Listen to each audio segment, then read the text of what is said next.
Join with me now in the prayer of invocation.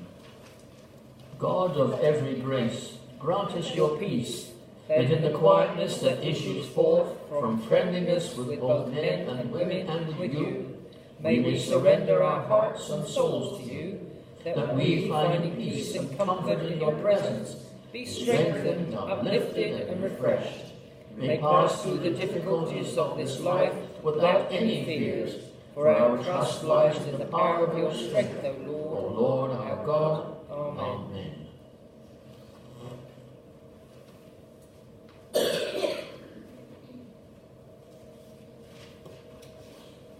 John worked the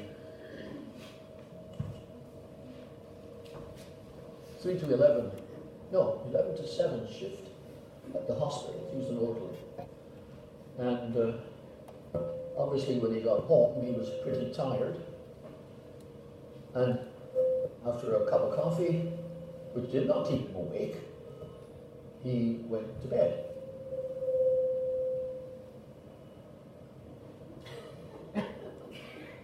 Anyway, he naturally got off to sleep when he heard a squeak, squeak, squeak, rattle, squeak, squeak, rattle, squeak, squeak. It was the newspaper boy coming down the street with his wagon and the newspapers. Squeak, rattle, squeak, squeak, squeak.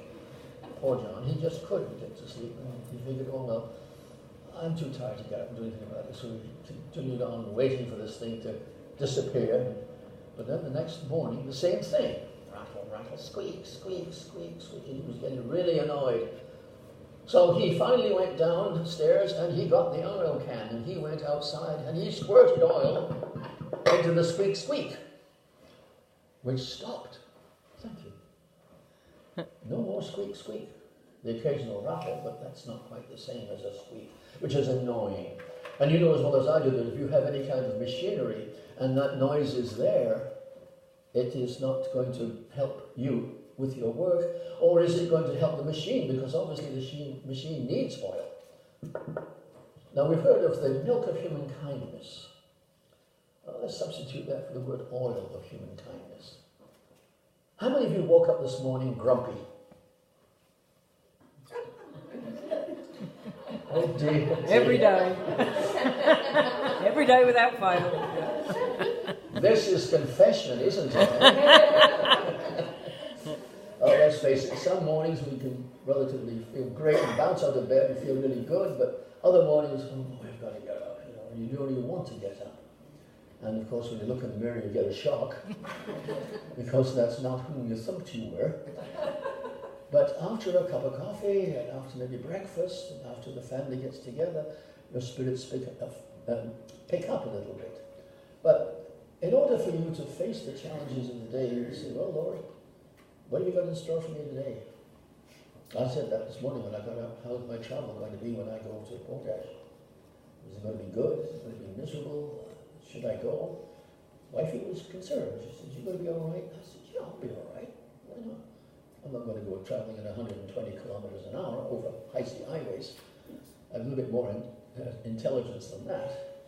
So I thought I'll pace myself when I get onto the highways to see what they feel like. Of course, I've got all-wheel traction on my Equinox. And so I thought, well, I'll just take my time. I left at 10 to 8, which gave me a little bit more time because I knew I didn't have to be there until 9:30 at the very latest.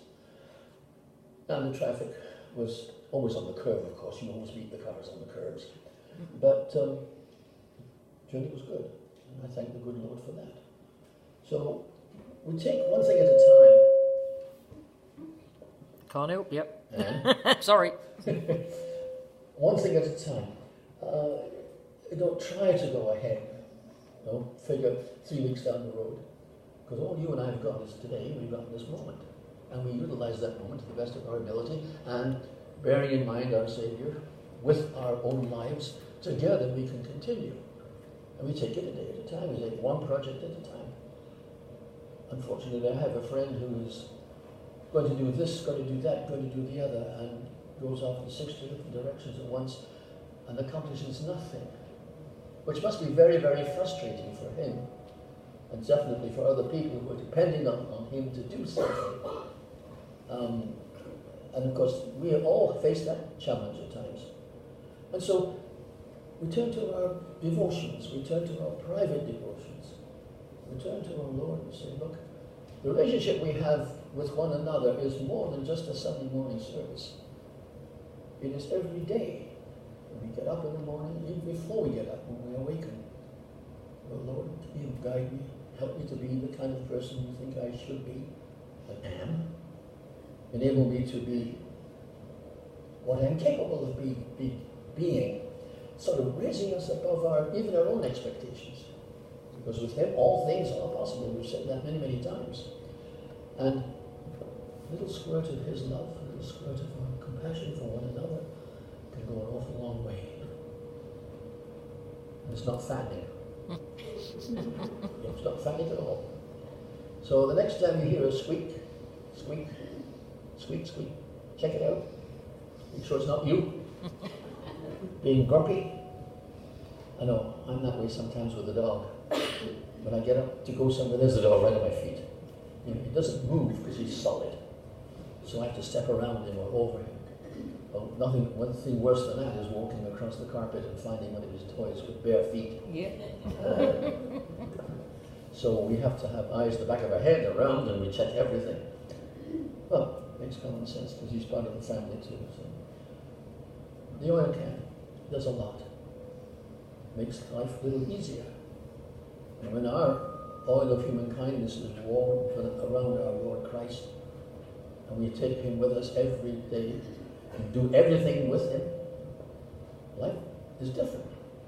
We look more frequently with an upper attitude of upbeatness, if you can use that word, and less grumpiness.